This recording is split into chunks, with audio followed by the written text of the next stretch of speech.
Oh, man. Howdy, folks.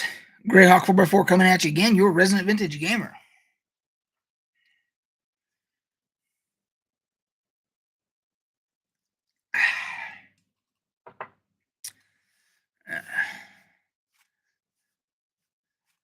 Well, there's a lot of, getting a lot of, I don't really like this hat, man, at all. The way it looks. Anyway, yeah, it started a little bit late because we got hit with a shit ton of snow last night. Woke up and had to shovel the driveway, and then I had to dig my truck out. So, and then of course it was breakfast and everything else. So got a little bit of a late start here, but we're here. So bought some stuff on the Steam sale. There is a Steam sale going on, just in case anybody wanted to know. It's the Let's Play Together Steam sale, something like that. Let's see here.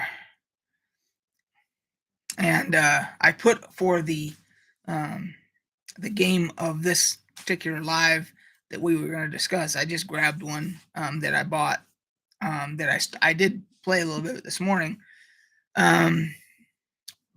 before it warmed up enough to go out and shovel and everything. And it's called Veretta Mystery Escape Room Adventure. And I got some thoughts about that. So be interested to always get some more people in here and see if anybody else has tried that game. Still haven't picked up Elden Ring. I'm seeing a lot of people that say that if you are not a fan of the Dark Souls or the Souls style games, that it can be very frustrating. I guess that's kind of like, they're all kind of like that of the Soul series, but people are saying that the Elden Ring is quite frustrating. So, hey, Jonathan, how's it going, man?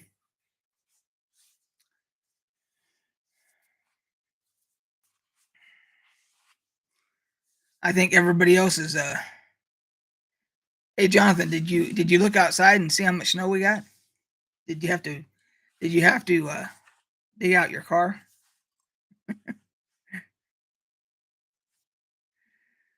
My truck had a shit ton on it. Nice. Yeah, so we're Jonathan is our DM for our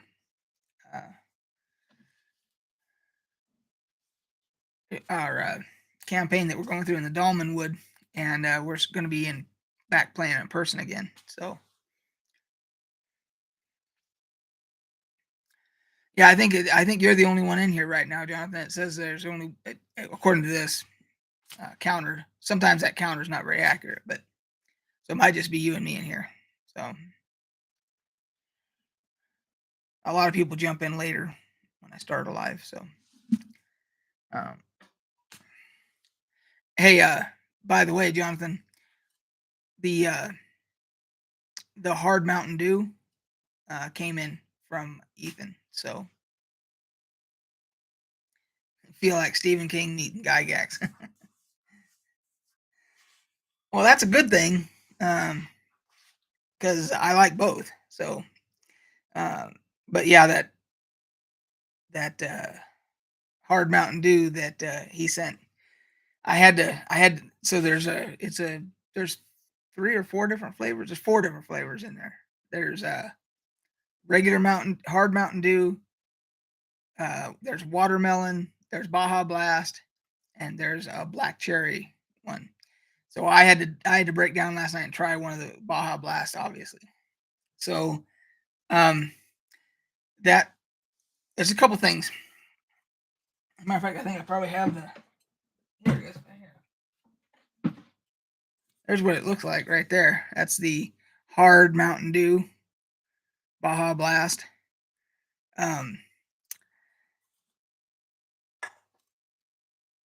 It's very dangerous.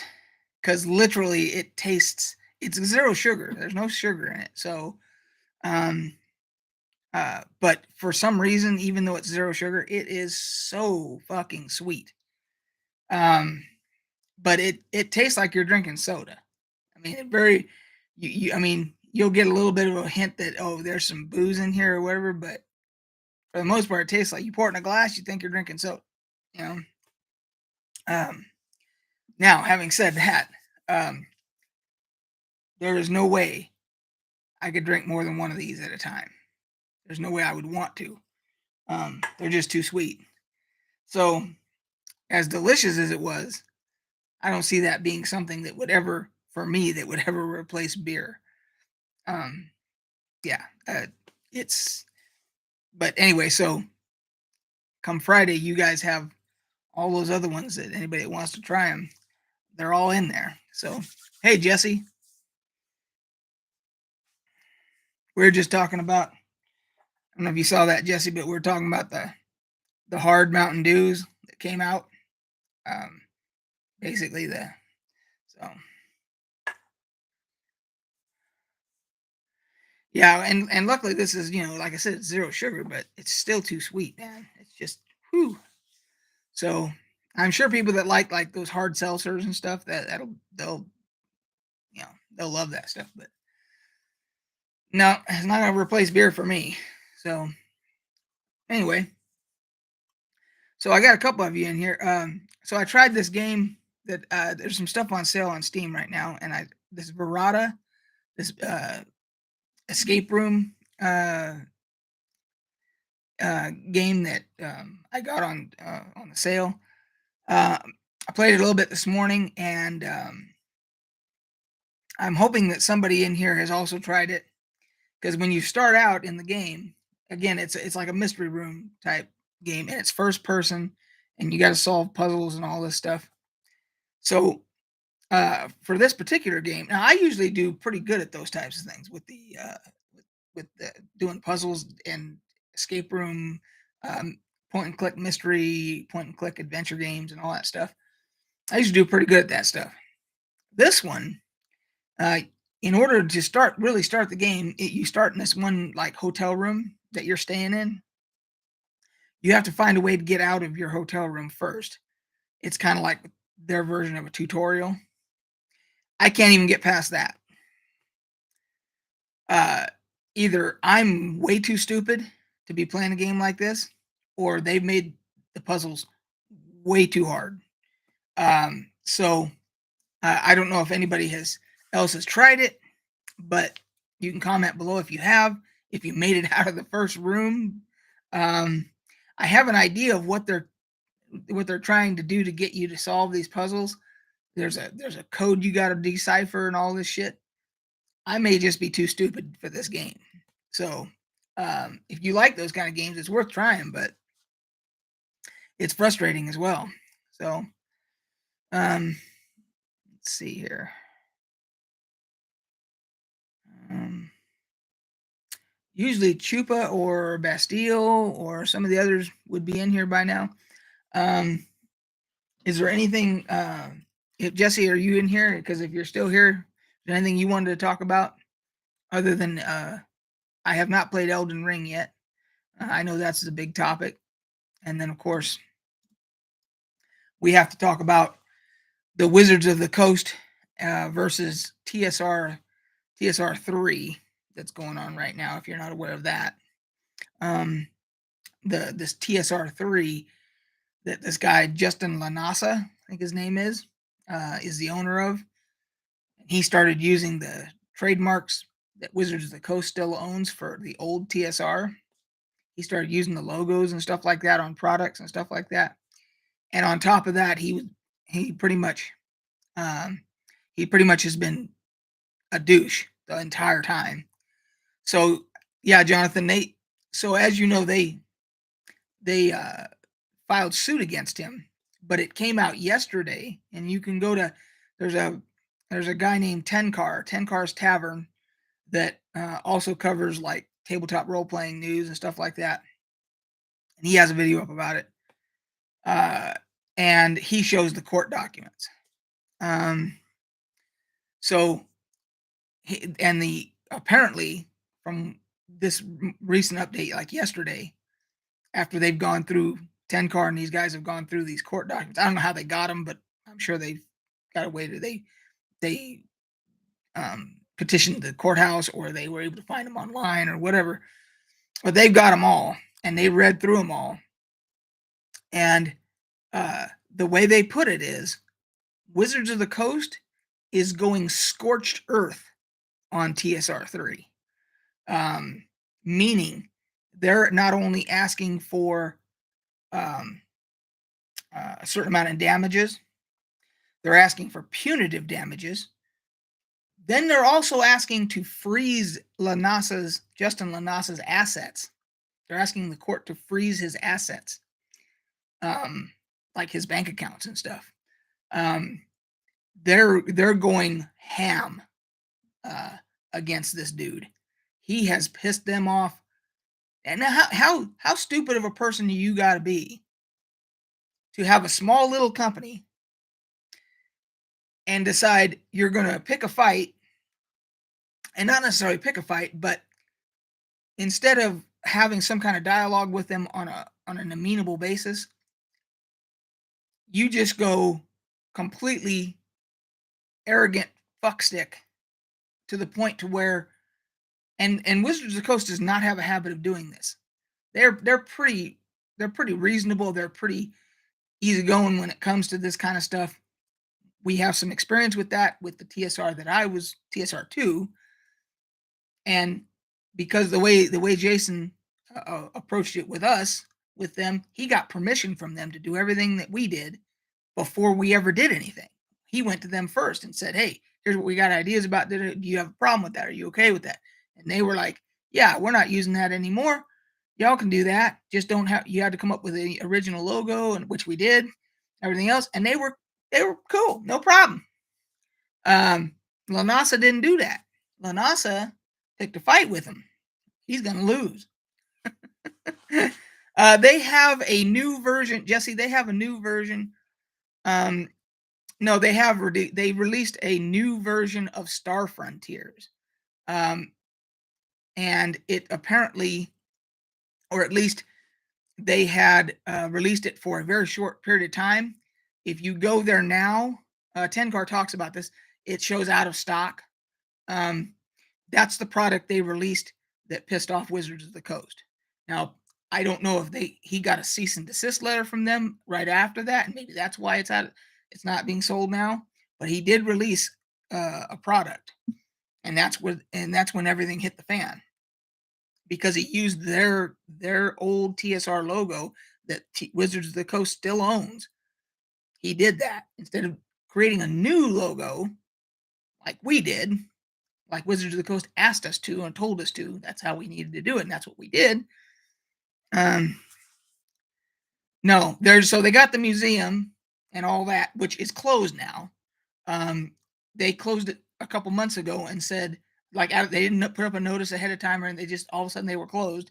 People even had traveled there to go to that museum and found it closed.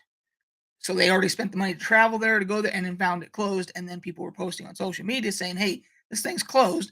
Then they came out and said, "Oh yeah, we're reorganizing. We're going to relaunch later, or whatever." So, I mean, it's been one fuck up after the other. I mean, it's just been insane. Let's see if I can find that.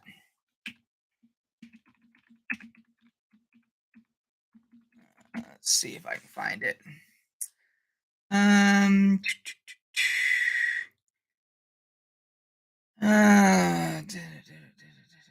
See if I can find the pictures of it. Yeah, I want to find. Let's see here. That's not it. Because I forget what it's called. It has they did a spin on the name. Let's see here.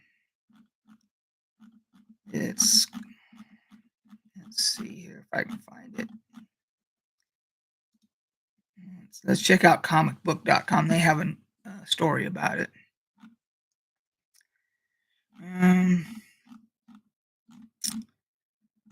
trying to see if I can find. I just want to know the new title of it. I've seen pictures of it. Um, Maybe they've scrubbed a lot of that shit. Um, yeah, I'm not finding it here. Let's see. Um,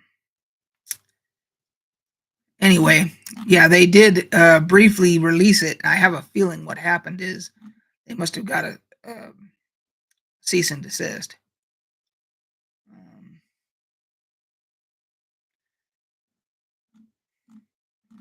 I know I saw it like on Twitter and stuff like that. So anyway, uh, yeah, it's out there. So some I know some people bought it. So anyway, that's happening. So the bottom line is that they're in a pile of shit because Wizards is going as hard as they can against them. So we'll see what ends up happening there. Not going to be good for them. Well, they brought it all on themselves. So now I did want to give you guys an update about my Return to Dark Tower, the $337 Kickstarter that I did. Um, Things have been getting spicy on that too. Um, so there's a Facebook page, of course, for that particular Kickstarter, and it's been maybe 2 weeks now since they started shipping them. And a lot of people, as soon as they get them, the first thing they're doing is posting pictures.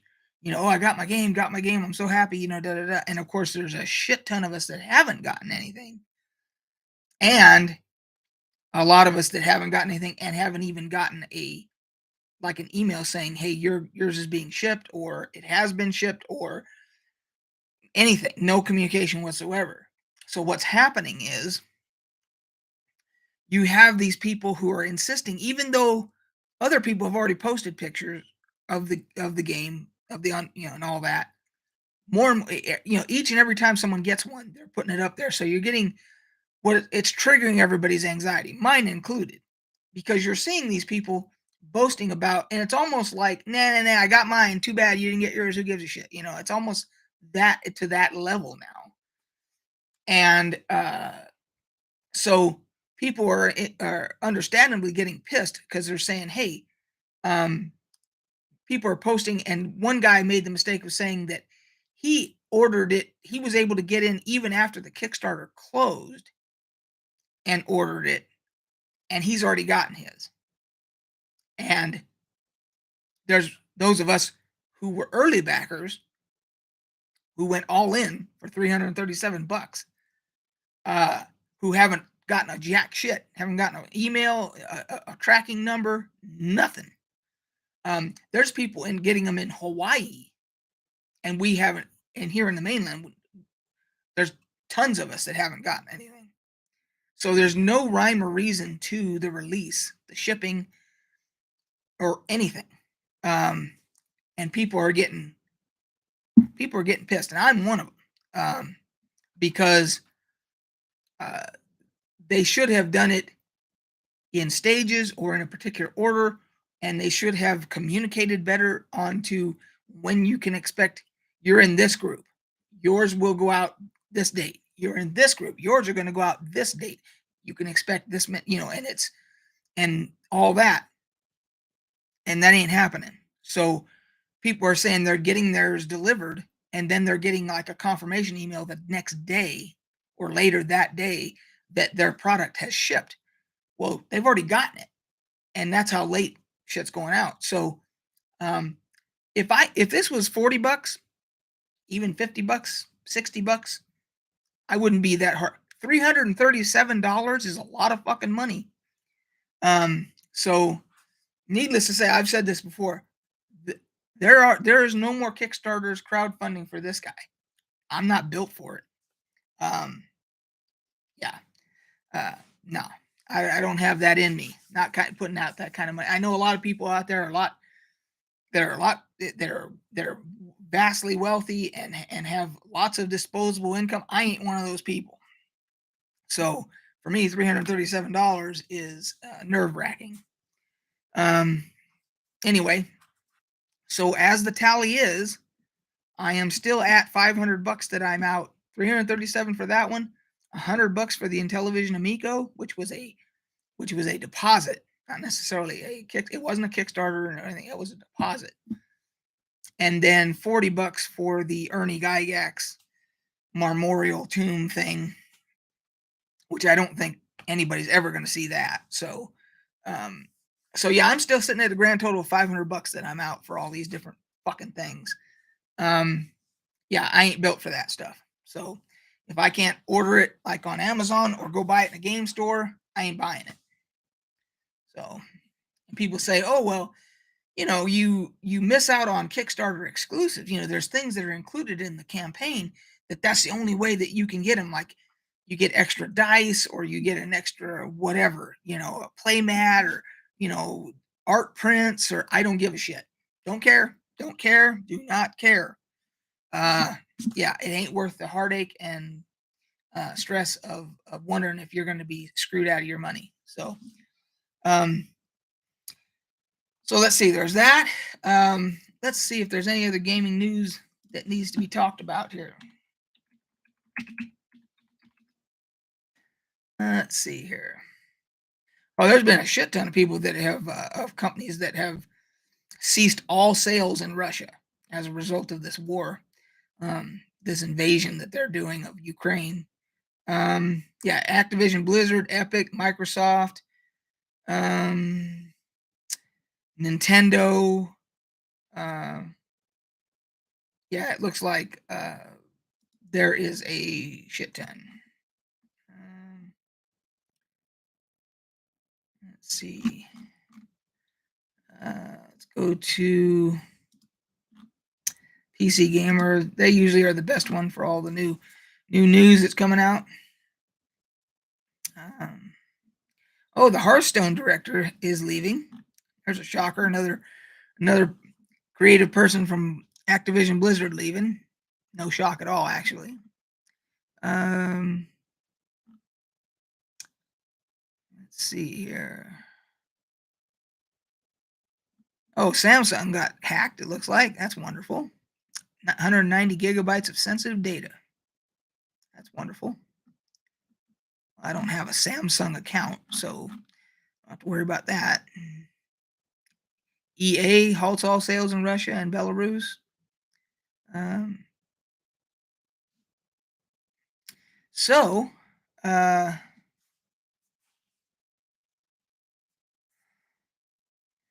Jonathan, yikes! My only loss has been $40 for a design that got lost in the French mail. Yeah.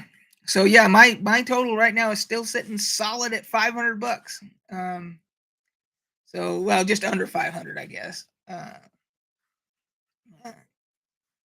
What is that? 477. Yeah. $477 to be exact. That's still too much goddamn money for me to dick around with any crowdfunding shit ever again. Yep. I'm hoping if I get this, if I'll feel lucky if I get this, one for a Return to Dark Tower. That's the big one. That's the $337 one. If I get that one, then like the Intellivision, I think that's that $100 is gone because all indicators are that Amico is never going to come out now. They're in way too much financial trouble and everything else. The only thing I could ever hope for would be a class action lawsuit where the judge orders them to return everybody's money that put deposits down, unless they decide to do that somehow voluntarily, which I don't see them doing. If they're already hard up for money, I don't think they have the money to actually refund us our money. So I think that $100 is gone, and I've pretty much written off the $40 for the memorial tomb. So if I can get this one from Dark Tower, I'll consider it a wash, and then I'm done. So,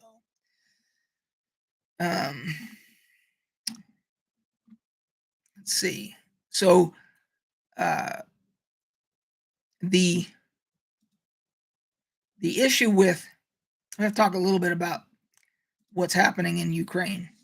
Um, I think since the last live, I believe since the last one, uh, the Russians had for a time there were shelling a active nuclear plant, not Chernobyl, another one, the largest in Europe, that's in Ukraine.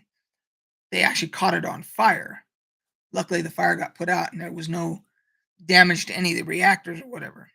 But holy shit, could that have gone bad? Um, so I don't have a lot of confidence in Russia, the Russian army. Um, I mean, there's other things like they're still targeting civilians and all that other stuff. But uh, as tragic as that is, had they blown up that nuclear plant and caused it to melt down, like because all it would have taken is if they start bombing that something like that and it takes out the cooling, because once the cooling is all gone and there's no cooling available for the reactors will melt down, and then you have a huge on a macro scale problem for the entire continent, because that yeah it had they thank God they did not do that, because we would have been looking at a cataclysmic type of event in Europe for the Europeans. Um, so I can only hope that there's some good kind of something can end this quickly. You know, I don't know. Um, it it ain't looking good. I hope that any of you that are watching this on replay, because we only got a couple people in here, but um, if we've got anybody in here, it says we have 5 people, but if we've got anybody that has any connections to the Ukrainian area, you know, Moldova, Poland, anything like that, I wish you guys all the best. I hope everything works out, but um, Russia is not, they are not, they are not playing by the Geneva Convention. They have, they have violated many, they've committed many war crimes already at this point. So we can only hope that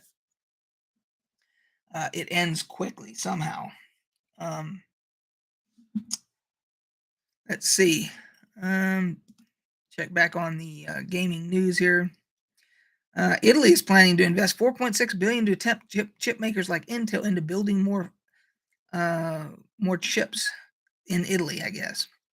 Um, let's see. Has anybody in here? I don't think.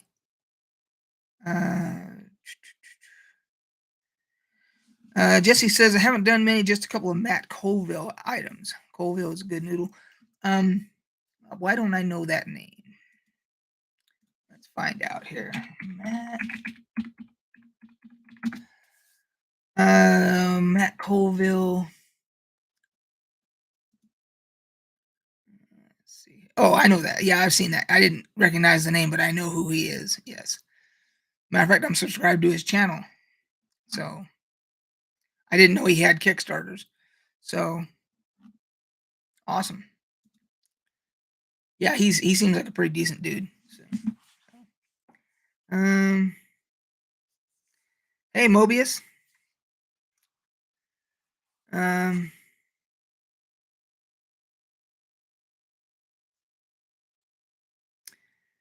we have used Stronghold and follow rules in our last 5e game. Okay. Yeah, I didn't even realize that's where you got those rules and stuff were from him. Interesting. Mobius, when you said you do, are you connected with anybody in that area, or are you in that area right now in Ukraine?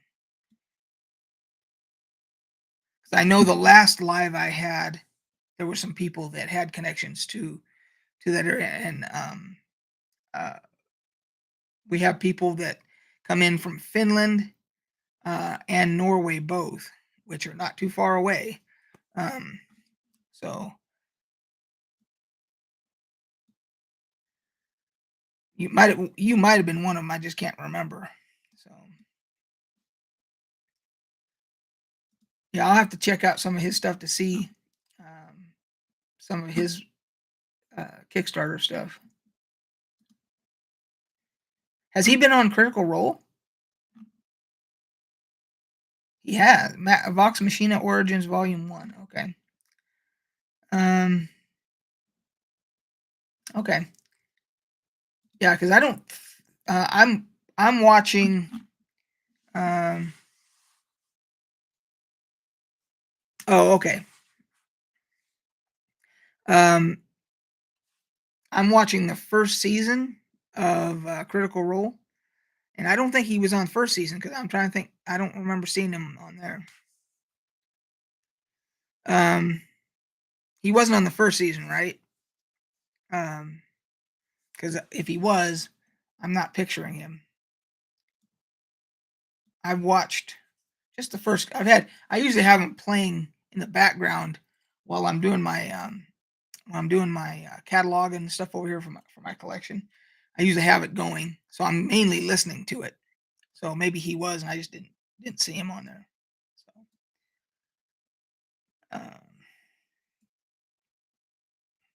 So, so another thing, for those of you that are of legal age and can imbibe in spirits and so forth, there is a channel called How to Drink that has this like master bartender dude who makes all these really cool cocktails and stuff.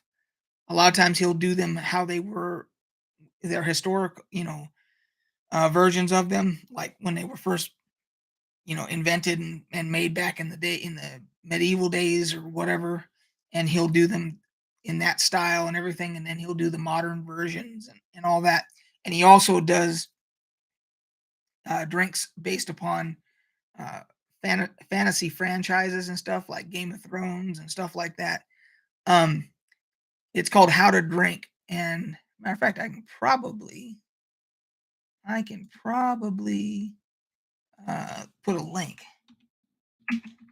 That just made me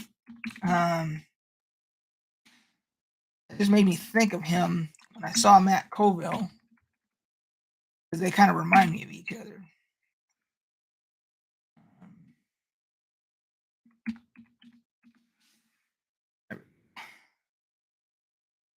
Okay, let's get a link here. Okay.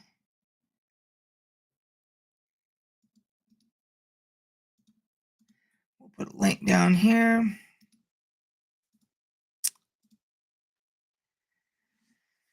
So that's to his. Let me test that real quick. Opening a new tab.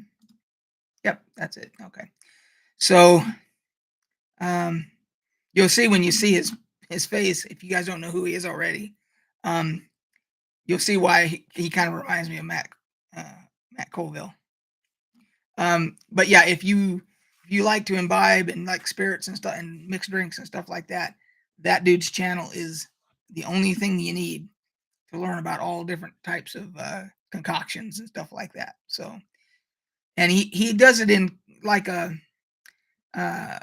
almost like a cool, not necessarily a tavern setting, but some of his, he has it decorated up like he's done themed ones and stuff like that. Like he has, he's done Harry Potter stuff, he's done Game of Thrones stuff, he's done all that, and he'll have it decorated up like a tavern and stuff like that. So pretty cool if you haven't already checked it out. I had a feeling that I've noticed that that views for everybody are kind of down on gaming channels and stuff like that, because I honestly believe that it has a lot to do with Elden Ring. I think a lot of people are just playing the shit out of that right now. And then you've got Horizon Forbidden West. You had a couple big titles that dropped, and so a lot of people are just gaming instead of watching videos and stuff like that. And a lot of people are following what's happening in Europe. A lot of people are just hooked to the news right now, following that. So I noticed that a lot of stuff is down right now, a lot of views and all that. Because like we have just a couple of our regulars are in here, or were in here at least. Jesse, Mobius, Jonathan comes in from time to time, but um, yeah, we usually have like quite a few of our regulars that are in here. Um, Colin, Bastille, Mistra, etc. So Chupa, but let's see if there's anything else we need to talk about, because I'm not getting uh, any topics from anybody that want to talk about anything in particular. Oh, we the new Batman movie just dropped. Has anybody seen? Did anybody go out and see the new Batman movie yet? Let me know if it's any good. I have heard mixed. I've had people. I've seen people on like Twitter, social media, and stuff that have said it was terrible. That they didn't like the whole Batman as a detective, which I thought he was always as a detective. Like, that's how he's supposed to be, is like a detective. Um, but and then I've seen other people that said it was excellent. So it's been kind of, I've seen review wise, like on Twitter and stuff like that, a mixed bag. Um, let's see here if it's even. It doesn't even look like right now that it's. Doesn't even look like it's trending right now. So let's see here. Let's go to explore. Trending.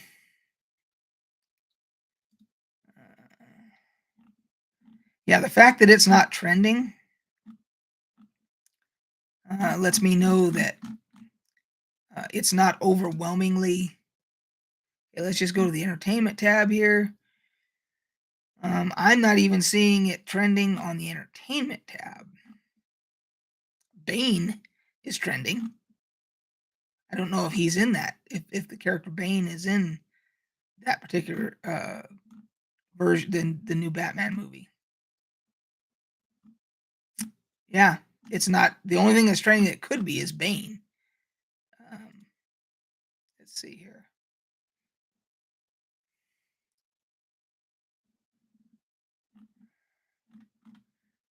Yeah, I don't know. It's not looking too. So Jesse, you and I are in agreement there. For my wife and I to actually go to the movies now, it would have to be something monumental for us to go to the movies, when we have no problem waiting and watching it in the living room, um, where I can pause it if one of us needs to go to the bathroom, or if we got to get up and go get a snack, or someone knocks on the door and we can pause it, whatever, as opposed to going and sitting for 2+ hours surrounded by a bunch of strangers and stuff, and dealing with people making noise and coming in late and sticky floors and all the things that go along with going to the movies. Just doesn't appeal to us anymore. Now, some people say, well, you got to have the big screen, you know. Well, we have a 65-inch TV, and if this one ever goes out on us, I'll upgrade to like a 75-inch screen, maybe. But at this point, with our surround sound and everything, we seem to be just fine watching everything at home. So now, if there was, let's say, exactly, and maybe it just got something to do with getting older. When you get older, you're more comfortable at home. Like now, right today, we got half a foot of snow out there, and there's snow drifts and stuff like that. To go anywhere, like I had to dig my truck out. I did what I call my light digging out, meaning I got the majority of it off, and everything, so that if I don't go anywhere today, which I don't plan to, that by tomorrow morning it doesn't turn into a giant block of ice. And then tomorrow will be the second part of the digging out, which is getting anything new off, and then there'll be some ice and stuff that'll have to get dug out and stuff like that. But um, just to go if to go to the movies and do all that stuff, that ain't worth it. Shit. Um, or I can just wait until it warms up and let it melt. Um, so yeah, I'm waiting for the Obi-Wan series. I can't wait for that. I'm hoping that it redeems um, Disney with regard to the franchise, because they had the Mandalorian, which was incredible, and then they had the Book of Boba Fett, which was meh. I'm hoping that Obi-Wan takes us back up, um, back to where the Mandalorian was. It doesn't even have to be as good as the Mandalorian, but it's got to be better than the Book of Boba Fett, right? We got to get, yeah, because I am convinced that Robert Rodriguez, while he is a good director, I don't think he should be directing Star Wars stuff. His style of directing does not mesh with Star Wars. Uh, his style with modern day action movies, no problem. But fantasy, science fiction, Star Wars universe, nah, it doesn't seem to mesh with me. The space Vespas, for one, was, yeah. After that, I couldn't really, I really couldn't get back into the show after the space Vespas made their appearance. So, what is that? What are you guys waiting for? Hey, Proudfoot, how are you? We're just shooting the shit about. We're talking a little bit about games and stuff.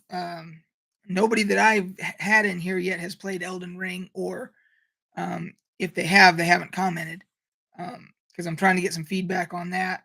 We were talking a little bit about the Batman movie, and we're talking about upcoming series and stuff. And I said I'm waiting for the Obi-Wan series. Looking forward to that. We talked a little bit about the Wizards of the Coast lawsuit against the new TSR3, as I call it. And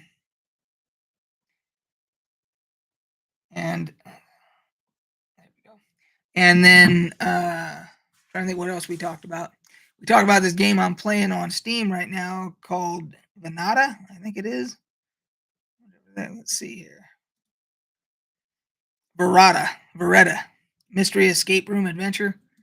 And the fact that either I'm getting too old and stupid to solve these types of puzzles and stuff, or they made it ridiculously hard.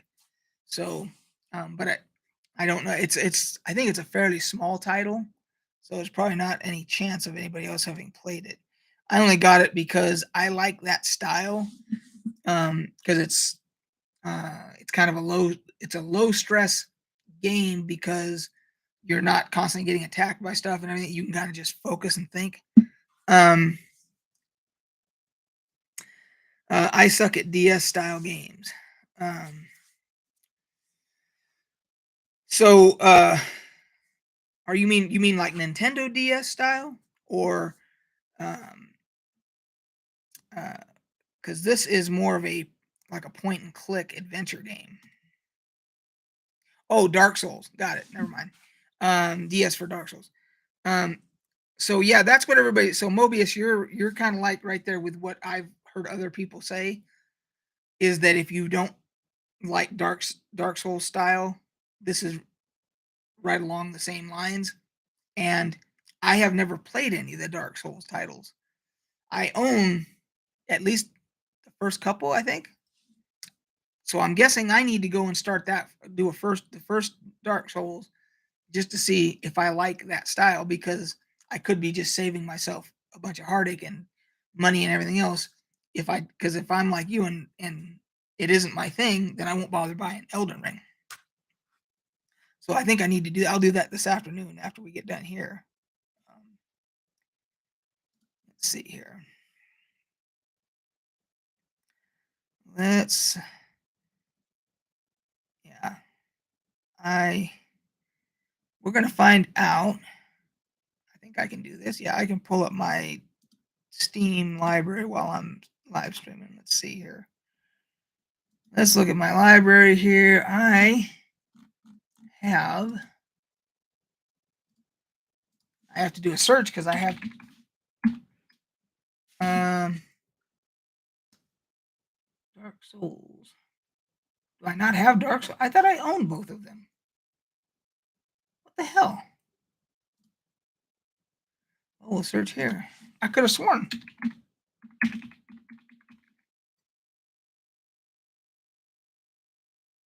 Oh, I have Dark Souls 2.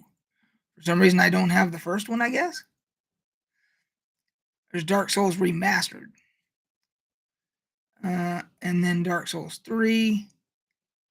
Yeah, apparently I do not have. I have the second one for some reason. Oh no, they're on wish. I don't have any of them. They're on my wish list. What the hell? I could have sworn I had the very first one. Hmm. See, that kind of bothers me a little bit because I was almost sure I had the first one. And this is $40 for Dark Souls Remastered. Shit. I don't know. 8-Bit Bill. Hey folks, been lurking. My honeydew list received critical updates when you went live. Hey, man, I know that. I had to get up this morning and I had to let it warm up just a little bit, enough to where I could go out and shovel the driveway for my wife because she went to church. And I'm under strict orders. I got to keep that driveway clear, for her because she's always worried about if it's even a little bit icy. She's because my truck is in the driveway on the other side. She's always worried about coming in or out and spinning her tires or something and hitting my truck. Because it's a fairly close fit, so I don't blame her. So yeah, so I'm under strict orders. I have to keep that driveway cleared at all times. So and then of course once I start that, then I realized, oh, I got to dig my truck out. So I know how. That's why I was 15 minutes late starting this live, is because time got away from me. Just the lesson there is, hey Bastille, how you doing, Bastille? Oh, no worries, man. We've been shooting the shit about all different kinds of stuff, so nothing like crucial. But we've been talking about movies, we've been talking about games. We talked a little bit about the war that's going on over there, unfortunately. Yeah, I think most of the country got hit with a storm yesterday, whether it was tornadoes, rain, wind, snow, hail. Everybody got hit with something yesterday. It seems like. Just a very slight incline, not much. But yeah, she's always worried about. She doesn't want to be the 73 here today, 25 yesterday. Really? You had that kind of a swing in temperature? Holy crap. Um, yeah. Damn. What state are you in, Jesse? 73. That almost sounds like that's got to be Midwest, somewhere in the Midwest. It's got to be. Oh, New York. Okay. Wow, that's one hell of a switch in temperature. Damn. You win the award for extreme vacillation in climate.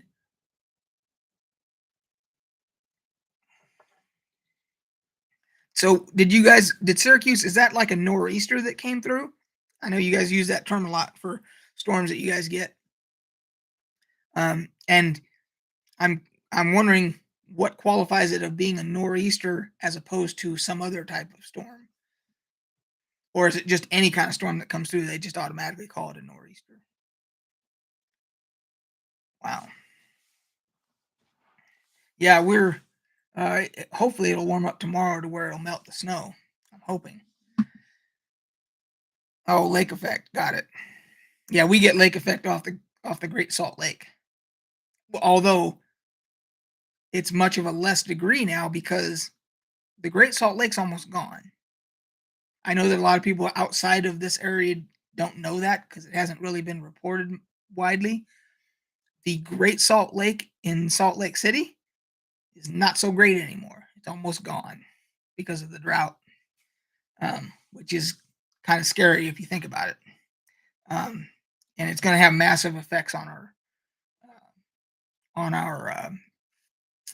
well, everything, on our biosystem here and everything with the air quality and all kinds of stuff because with that being dried up and the wind that we get, apparently all that dried salt at the on the lake bed becomes airborne and particleized into the atmosphere, which will make our already bad air quality even worse. Yeah, it's pretty bad. If you there's pictures of people as they fly over on airplanes and stuff like that. They've been taking pictures. Yeah, it's there isn't a whole lot of the Great Salt Lake left. Um, so it's kind of scary. There's a lake that if we drive to Wyoming from here, we go by this one big reservoir. It's a reservoir or lake type thing. And every year, my wife and I have lived here. Uh, we've gone to Wyoming, whether we go there to go shopping or whatever, or if we're traveling to go see friends that live in Wyoming. You drive by, and in the wintertime, it would always be frozen over, and then they would have ice fishing. People would be out there with their little shanties, cutting holes and doing ice fishing because it would be completely frozen over for the whole winter. The last time we drove through there, that reservoir is almost empty. Um, so there certainly wasn't any ice fishing this winter. So yeah, it's our drought is really we're in not good shape.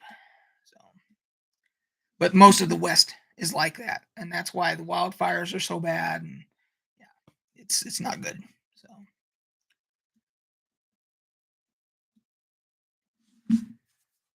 So let's see here. What else did we want to talk about today? We talked about movies. We've talked about games. Um, I have been for those that are interested. I have been playing more of Star Wars Galaxies, the emulator, and the uh, server has been holding strong at anywhere between 12, depending upon the day of the week and all that, 12 and 1,500 people on at any one time. So if you ever played Star Wars Galaxies and you still have your discs, or if you want to pick up a set of discs on eBay or something like, you got to have the disc to play the emulator. Um, and unless you had it on Steam at one point, and then you can re-download it on Steam, or yeah, you can reinstall it on Steam if you originally bought it through Steam. Um, so either way, you can play the game. Uh, it's free. Doesn't cost anything. There's no. It's a free emulator because they can't charge any money for it because Disney would come after them if they were so it's a nonprofit emulator. So if they did make any money, they tried to make any money on it, Disney would go after them. So of course it's completely free to play, other than just having to buy the discs off of eBay or something. So that's worth checking out if you haven't done so already, and you're a big Star Wars fan. So I'm seeing a lot more new players in the game that didn't even know Star Wars Galaxies existed. Gives you a chance. You can play a bounty hunter, you can play a smuggler, you can play all these different, and the classes are not locked in like you have. If you choose smuggler, you only do smuggler. No, you have a certain amount of skill points, and you can spread them out any way you want to. So you can have some doctor, some entertainer, some bounty hunter, some pistolier, any combination you want, as long as you don't, as long as you only have so many to spend. But like I do, Master Ranger and Master Rifleman, and uh, even then, if I master both of those, I still have points left over that I can, just a few that I can do something else, like a little bit of medic or whatever. So That's one of the things people love about the game is that you can no two characters are alike in Star Wars Galaxies. So um, if you feel like checking it out, um, we're coming up on an hour. Uh, to recap, we are going to be playing in person at the table here this coming up Friday. We're going back to the table on our campaign, which we were on since uh, Omicron hit. We went back on to roll 20 because the cases here in Utah went ape shit. They went through the roof. We were actually one of, if not the top state for daily cases for a while there. And so we had to go back to remote. But now everything is settled back down again. We're all vaccinated, boosted, and all that. So we'll be back at the table on Friday. Um, I will take a little bit of phone video and post it up. And then we'll see about somehow at some point, even if it's just the audio, people were saying that we could just do the audio if we wanted to, um, almost like a podcast. So here in Russia, it's all chill. Um, so harsh Panatkar. Um, or do you say Pentankar? Pentankar. Um, so are you actually in Russia as we speak? For real? Because if you are, I'd like to ask you a question. Um, go ahead, 8-bit Bill.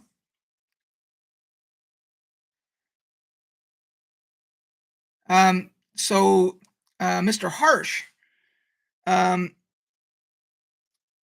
are are the are there protests, anti-war protests going on all the time? I mean, we get news stories about anti-war protests in Russia every night. They're showing now that may be just the bigger cities. I don't know how big Orenburg is. Let's see here.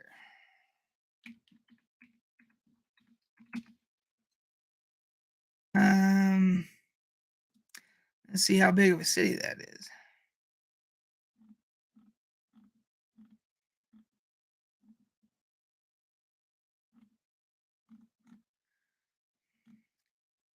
Trying to see where it is in relation to like Moscow.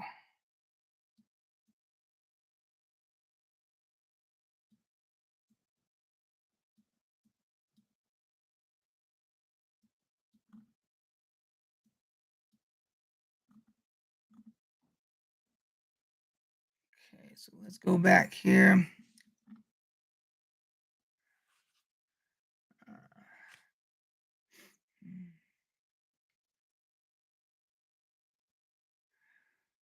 So, Bill, 8-bit, you said you had a question for me.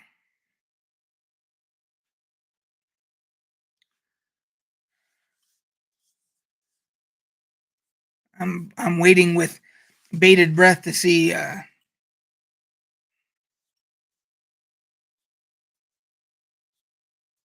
Okay, so 8-bit Bill says to step back for a sec. As ex-military, you surprised at all by Russia's military ineptitude in 2022? Well, a little bit. So harsh. It says he says if you pull up a board against the government, you're going to jail straight. That's what we've seen. That's what's been being shown to us here. So to answer your question, Bill, so it kind of initially was I was kind of surprised because I expected I don't know what I was expecting, but I do remember when Russia was in Afghanistan before we were in Afghanistan, and we ended up leaving, um, and we were not successful. Before us, Russia was in Afghanistan; they weren't successful. Um, so I can't really say anything based upon those two instances. You know, uh, if there was ineptitude on both or whatever, or if it was just kind of an unwinnable thing, you know. Um, uh, so yes, I'm a veteran. So with what we're seeing now, I was initially taken back a little bit by some of the mistakes they were making, as far as like the supply lines not being up to snuff to where they could supply their own troops and all that type of thing. Um, I I don't know if ineptitude is the right word, because they when they do things like attack a nuclear plant, I don't know if that was ineptitude or if that was just in deliberate that they were trying to destroy a nuclear plant, or if it was ineptitude and they said, "Oh," and they didn't even realize what they were doing until someone finally notified them and said, "You guys are getting ready to blow up a nuclear power plant," that type of thing. So, um, we're getting all kinds of spam. It looks like here. Um, Having working tires would have, yeah. Well, I think their vehicles sat for so long that the tires started to wear out. Um, yeah, the trolls are here. Um, so,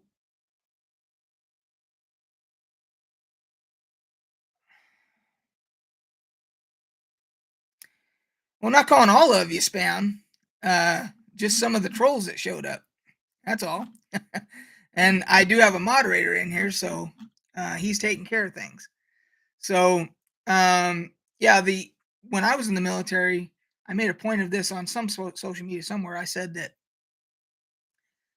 we had to do inspections of our vehicles every morning, and it was kind of a pain in the ass. You had to, inspect your vehicle top to bottom every single day. You had to fill out forms and all this type of stuff for it's called preventive maintenance checks and services, that type of thing. And uh, the reason that our vehicle stayed in good shape is because we did it. I don't know in Russia if they do that. So, um, my guess is they probably don't do it to the extent that we did. So, um, somebody, it looks like, sent a bunch of people my way here. Hello from V's stream. Um, this is a raid. Stick 'em up, Grandpa. Ah, okay. I'm getting raided. That's wonderful. And I'm not grandpa. I never had kids, so I'm not technically a grandpa. I guess I'm old enough, and the beard kind of makes me look at it. The beard won't be around too much longer. The beard's going to be gone, and as soon as spring hits, the beard's gone. So, um,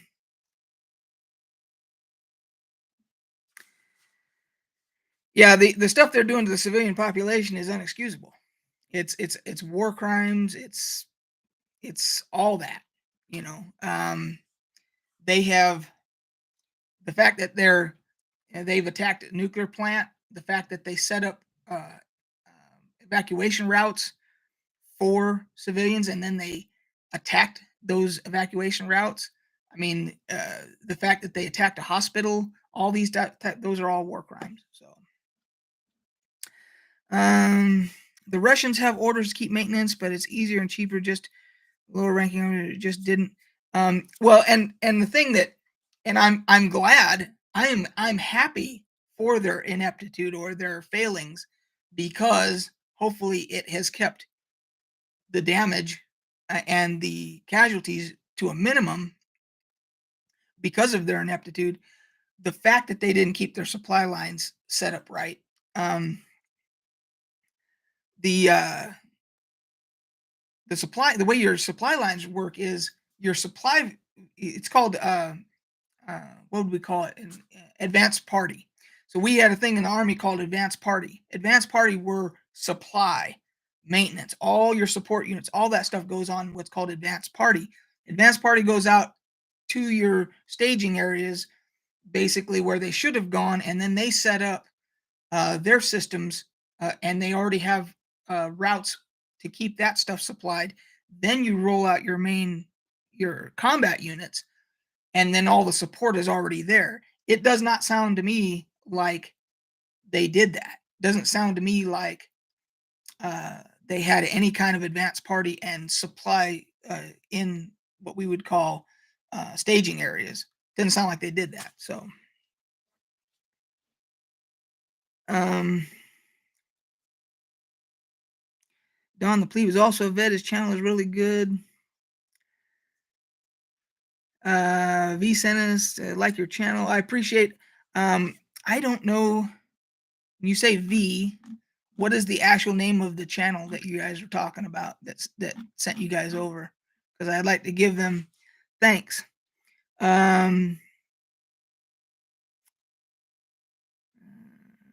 So Matthew McKellar says, "Oh, the beard is also for insulation." So when I was out today and I was working on the driveway and digging my truck out and all that, the wind comes from the north here pretty strong. Normally, even with a jacket or whatever, that wind will get down your neck, and freeze you out pretty good. With this beard, this protected me completely from the. So I didn't need a scarf or anything. So V live stream, okay. Um,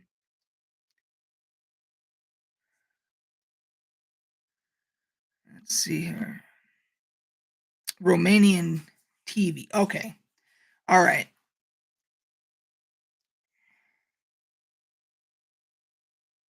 So Russia doesn't want to destroy the cities, otherwise they would have used jets to level everything.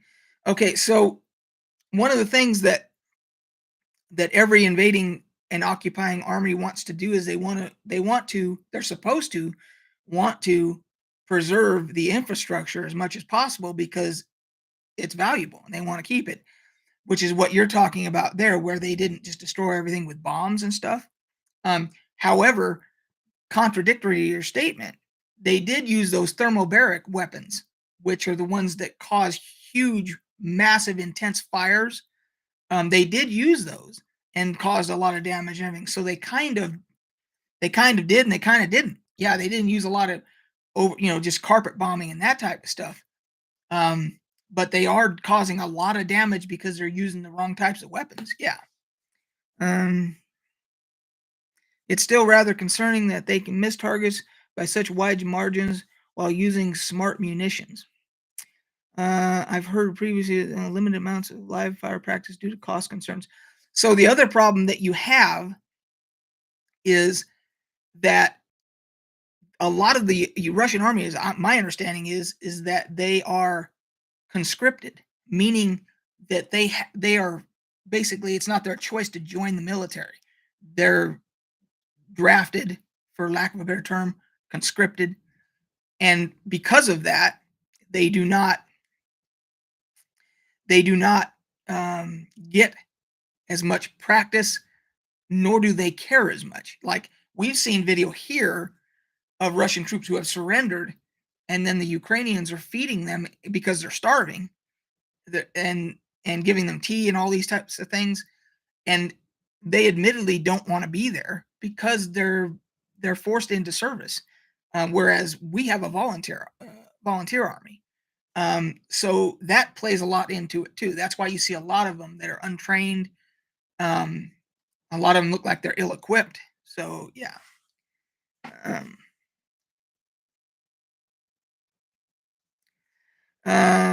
Also, the indiscriminate attack like carpet bombing would also be pushing it too far in terms of possible outside intervention. And another very good point. When you're looking at NATO getting involved and so forth, they're being smart enough to try and not push the envelope too much, because like this person was saying, where was that? Guerrez says pushing the envelope can have bad effects, and if they're not careful, and say they started carpet bombing a city or whatever, they could, in fact, trigger NATO to say, we have to get involved because this is genocide now. They're just trying to wipe out all these people and everything. So, Correct. Draft is signing people. It says that they can call you up and everything. Conscription is they just start grabbing people and saying, "You got it." Well, even Ukraine is doing conscription now out of desperation because once they got invaded, they basically said any men between the ages of, I forget what it was it 18 to 60? I think it was, couldn't could not leave. They could not go to Poland or any of these places. They had to serve. That's conscription. Now, most of those people want to because they're certain they want to defend their homeland, but it's still considered conscription. Yeah. Um, so um, correct. I hope I'm saying that. Guers, maybe Guers is the right way to say it. Um, Citizens in Kiev and Kharkiv still have electricity, water, cellular, sewage, and even internet. Russians are after the Zelensky regime, not the citizens. Um, well, but the question there is, Falco, um, collateral damage is going to happen, and collateral damage in this instance is people, is citizens. Uh, there's no amount of collateral damage that should be acceptable. However, we know it's a fact that it's going to happen. Um, when Russia decided to invade a sovereign nation, um, basically at that point, their intent does not matter. Their intent doesn't matter. They have they were not provoked, and they entered a sovereign nation, and they're inflicting collateral damage regardless of what their end game is, whether it's Zelensky, whether it's his regime, or if regime change, or um, whatever it is that they want to do, whether it is that they want to reclaim the area for themselves, saying that it was theirs originally, etc. It doesn't matter. It's just like it's the same thing as when Hitler went into Poland. Same exact thing. So, um, Zelensky gave all Ukrainians the Second Amendment and opened up all the Soviet AK stashes. I would have done the same thing. I would have done the same thing. Somebody, if I'm the leader of a country and someone invades our sovereign nation unprovoked, you bet your ass. Anything that the citizens need to help defend, it's at their disposal.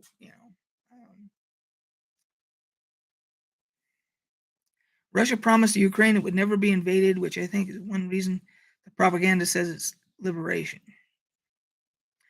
Well, and you use the right term there, propaganda, because I saw something somewhere that somebody said that on Russian state-run TV, you're only seeing the propaganda, obviously, and then they made it a point to try and cut them off from social media so that they weren't seeing what's truly happening.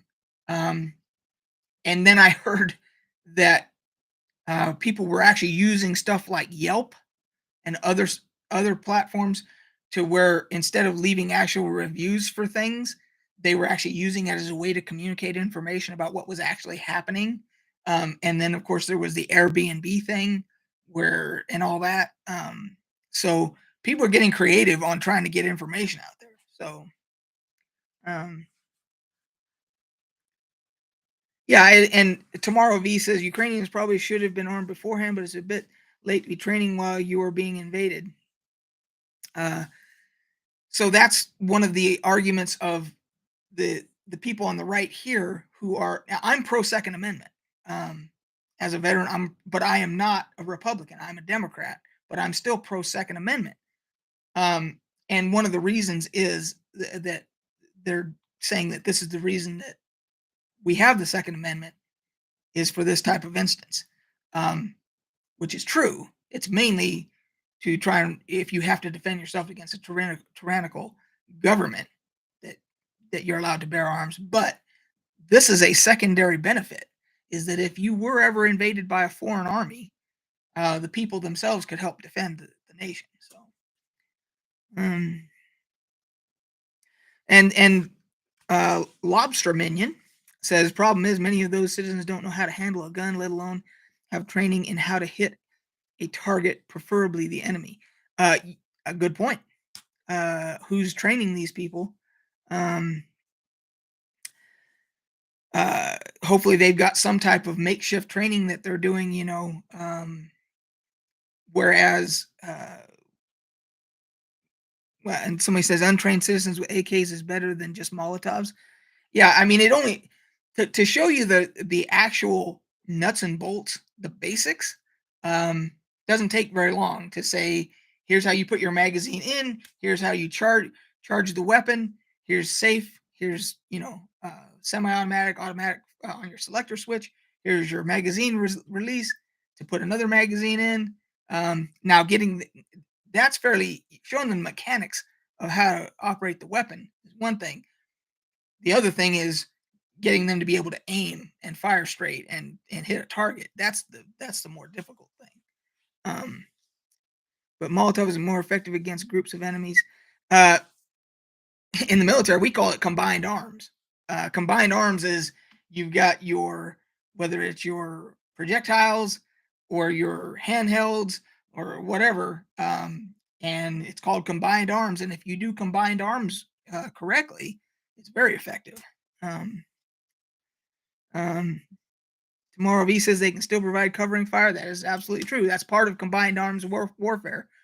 Is that um, if you take my hand for example, and let's say that is your line on a battlefield, and these are your points of where you've got people stationed. You generally want to put maybe you have a machine gun here and you have a machine gun here.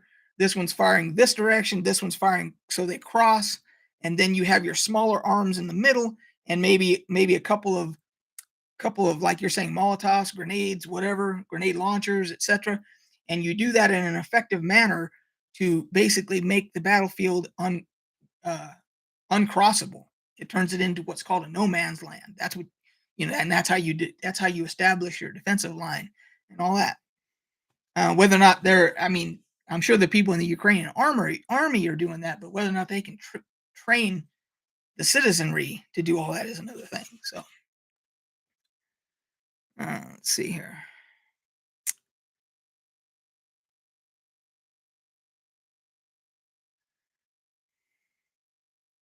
Exactly. It's called a crossfire, but we call it in the U.S. Army we call it combined arms warfare. And you basically spread out your different types of munitions to be most effective. So yeah, you can call it a crossfire, and like I said, you create a kill zone, which once it's established, it becomes what's known as a no man zone. What do they call it? No man's land, because no one wants to go into it. And what that does is it establishes a line. They do the same thing. They establish a line. You have no man's land, and then that's when the strategy comes in. Okay, who's going to? It basically stops the opposing army from doing just a bonsai run and running over your area and killing everything. It kind of stops them, and then you can come up with strategy as far as okay, who's going to do a flanking maneuver? Are we going to get air cover to come in? Are we going to do artillery shooting? The artillery shoots over your line, and all these types of things. And that's how it's all. Now again, when you have citizenry on the part of the Ukrainians who are having to help with all this, how much of that do they understand? How quickly can you train them in that type of thing? So, um, so anyway, well, I appreciate V sending all you guys over here. Um, it looks like if there were any, I apologize for initially saying that all the trolls were coming over, but there was some spam that did come through, and it looks like Bastille vetted it out, and so I appreciate everybody else that came over. So now that we got it all squared away here, let me go back and see if I can get caught up on some of these. Uh,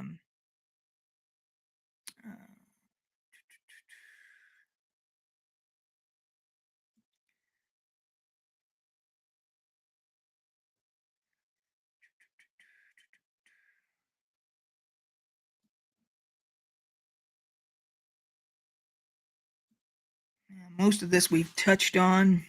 Just making sure I didn't miss anything important here.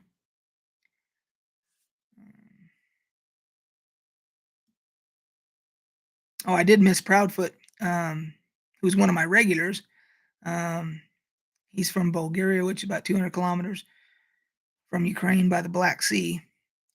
So I don't know if you're still in here, Proudfoot, but um, I wish you the best. I hope that nothing spills over into your area.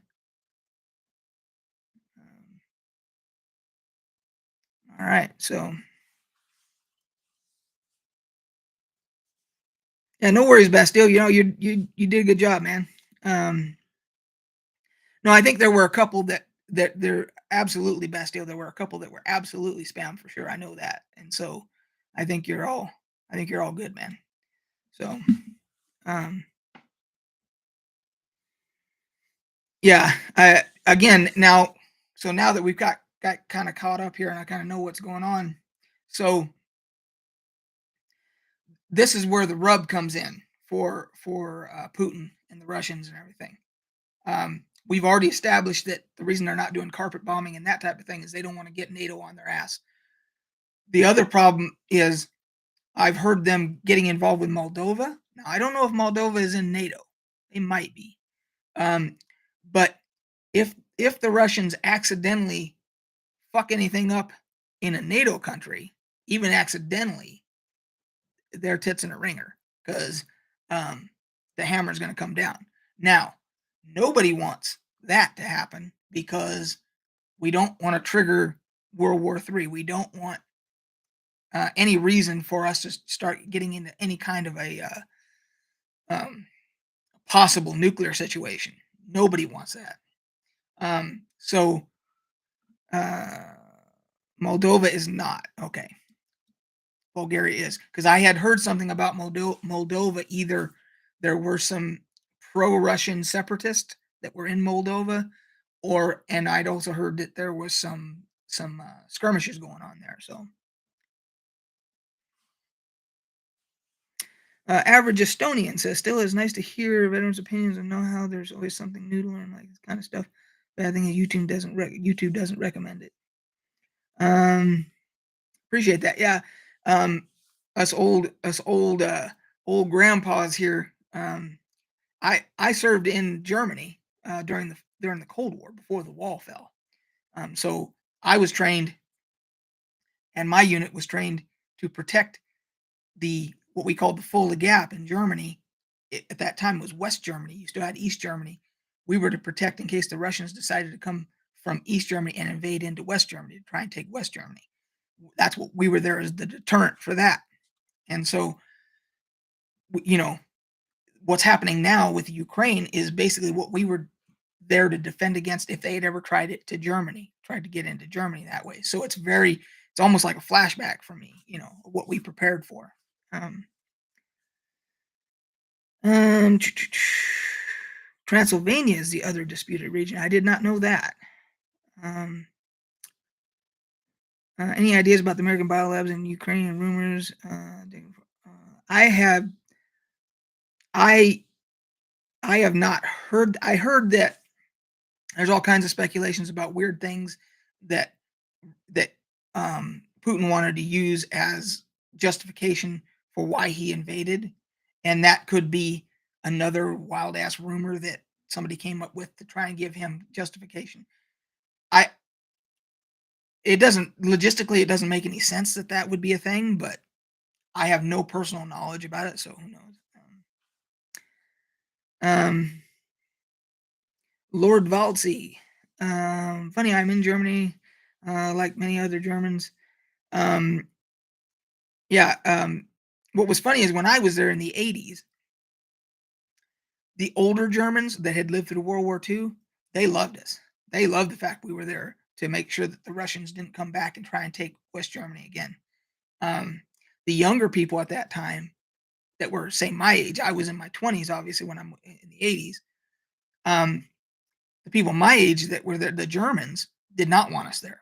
They thought, that we didn't need to be there. They didn't because they didn't live through World War II, and they didn't. The older people remembered, and they wanted us there. So I don't know what it's like now because I haven't been there for 35 years.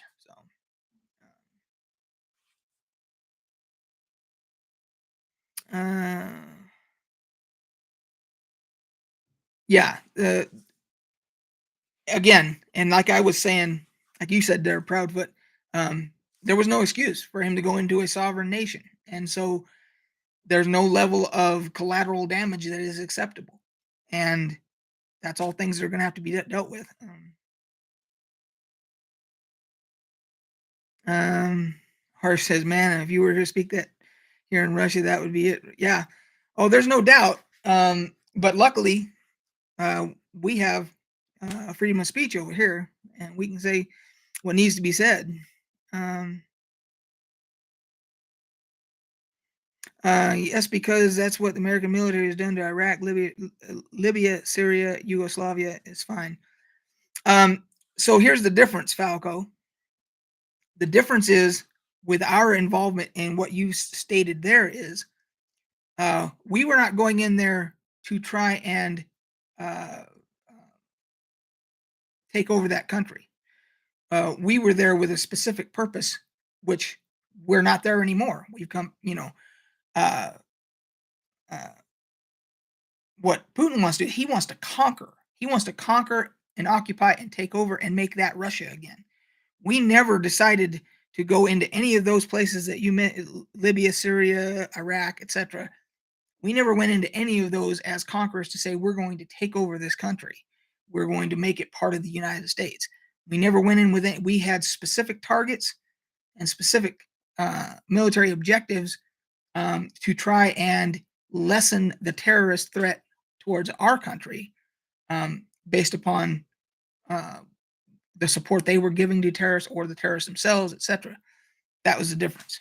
Um, Whereas Putin wants to conquer the Ukraine. He wants it to again be part of. He has said that he wants to make it part of Russia again because he believes that it should have never not been part of Russia. It should have always. He wants to make the old USSR a thing again. He wants to establish all of that again. Um, um, yeah, bipedal species just said it exactly. Um, so yeah, and we're coming up on an hour and a half. I'm going to call it at an hour and a half because my voice is starting to go out. Um, but yeah, um,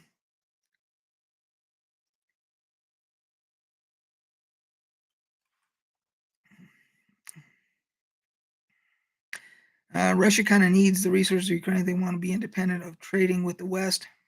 Well, all I can say is that Russia has plenty of resources in the amount of the gigantic, ginormous amount of land that Russia has that they own already. They have more than enough resources to sustain their country um, if they decided to um, if they decided they wanted to be what's the right way I want to put this, they decided they wanted to be um, equal partners in the world as far as goods and services goes and all that, and not um, try and be uh, oppressors and invaders, etc. So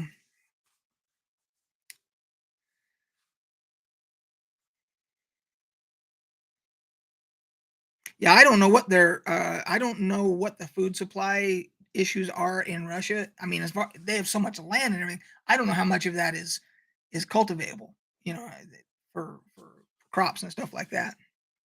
Um, yeah, see, that's what I'm talking. When like average Estonian says that Russia has tons of resources for rare earths, they mineral resources, oil resources, all these different. They have all different, and they could set up partnerships and trade agreements and stuff like that, to where they could say, okay, we want this much food, we'll give you this much of this. They could do all that, but it doesn't sound like they really want to do that. So, um,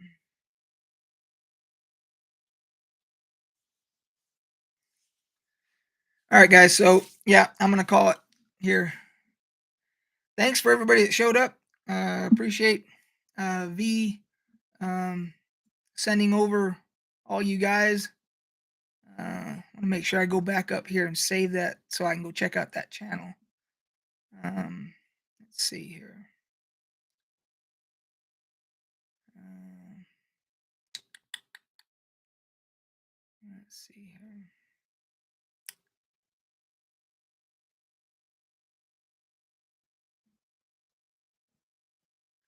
Let's see if I can find it here.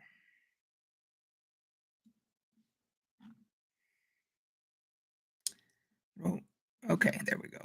Romanian TV. All right, I'm gonna copy that so I can look that up. Okay.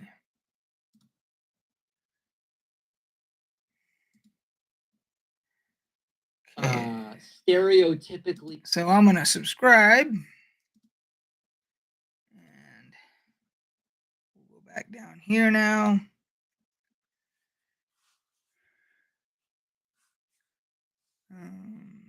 I'll be back on other streams. Hey, dude, bipedal. I just did. I didn't even before I even saw that. I'd already subscribed, dude.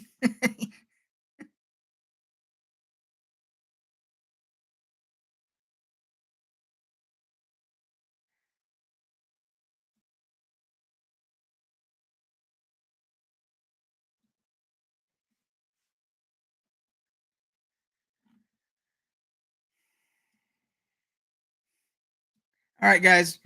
Cheers. We'll see you guys next time. Catch you on the flip side.